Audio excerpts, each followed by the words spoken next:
دیکھیں انسان کا جو رزق ہے نا وہ دو طرح کا ہوتا ہے. ایک انسان جس کے پیچھے تلاش میں جاتا ہے، محنت کر رہا ہوتا ہے، ایک رزق وہ ہوتا ہے. دوسرا جو رزق ہوتا ہے وہ انسان کے پیچھے آ رہا ہوتا ہے. دو طرح کا رزق انسان کا اللہ تعالیٰ نے لکھا ہوتا ہے.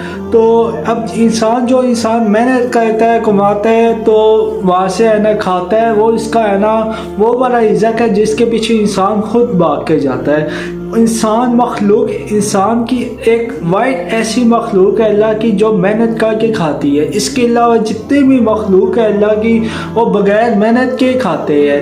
اب آپ پرندے جانور دیکھ سکتے ہیں، وہ بغیر محنت کے کھاتے ہیں. ٹھیک ہے. اب ایک انسان کا جو پیچھے جو رزق چاہ رہا ہوتا ہے، جو انسان کے پیچھے آتا ہے، وہ والا رزق ہوتا ہے. انسان کو کبھی کبھار ذہن و گمان میں بھی نہیں ہوتا، وہاں سے کھانا آ جاتا ہے، وہاں سے وہ کھانا کھا لیتا ہے، یا کسی گھر جا کے کھانا کھا لیتا ہے. کوئی ہے نا کسی پڑوسی کے گھر سے کوئی کھانا آ جاتا ہے، یا کہیں سے بھی ہے نا وسیلہ بن جائے. تو اس طرح ہے نا وہ والا جو رزق ہوتا ہے وہ جو انسان کو ذہن و گمان میں بھی نہیں ہوتا. انسان کسی کے گھر جاتا ہے، وہاں سے ہے نا کچھ کھانا کھا لیتا ہے، وہ رزق انسان کا ہے نا وہ انسان کے پیچھے آ رہا ہوتا ہے. تو رزق انسان کو ایسے تلاش کرتا ہے جیسے موت کا فرشتہ کسی انسان کی ہے نا روح نکالنی ہو، تو جیسے موت کا فرشتہ کسی انسان کو تلاش کرتا ہے. دیکھیں اللہ تعالیٰ نے وعدہ کیا ہے کہ رزق کا وعدہ اللہ تعالیٰ نے کیا ہوا ہے. تو انسان کو اس چیز سے پریشانی نہیں ہونی چاہیے کہ کل میرا کیا بنے گا. دیکھیں انسان یا تو وہ ماضی میں رہتا ہے، یا تو مستقبل میں رہتا ہے، یا تو پاس میں رہتا ہے، یا فیوچر میں رہتا ہے. جو حال پریزنٹ میں وہ جو چاہ رہا ہوتا ہے اس کے ساتھ اس چیز سے ہے نا وہ رہتا ہی نہیں ہے، وہ اپنے حال میں رہتا ہی نہیں ہے. آج کل ہر انسان ہے نا یا تو ماضی میں ہوگا، سوچے گا ماضی کے بارے میں سوچ کے روئے گا یا پریشان ہوگا، یا تو آگے فیوچر کے بارے میں ہے نا زیادہ سوچ کے اپنا ہے نا ڈپریشن میں جائے گا.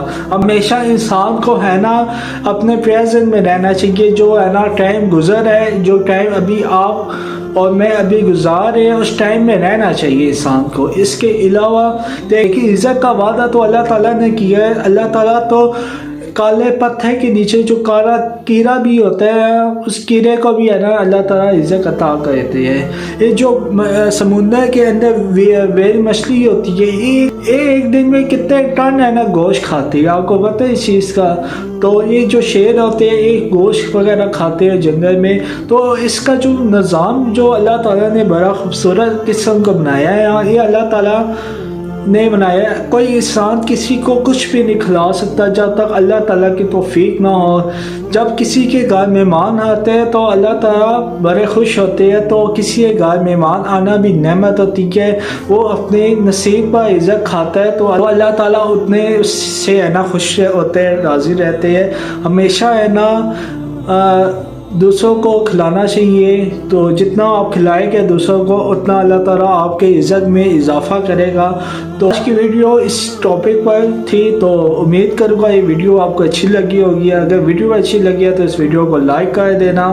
تو ملتے ہیں نیکسٹ ویڈیو میں، تب تک کہ یہ اپنا خیال رکھیں. اللہ حافظ.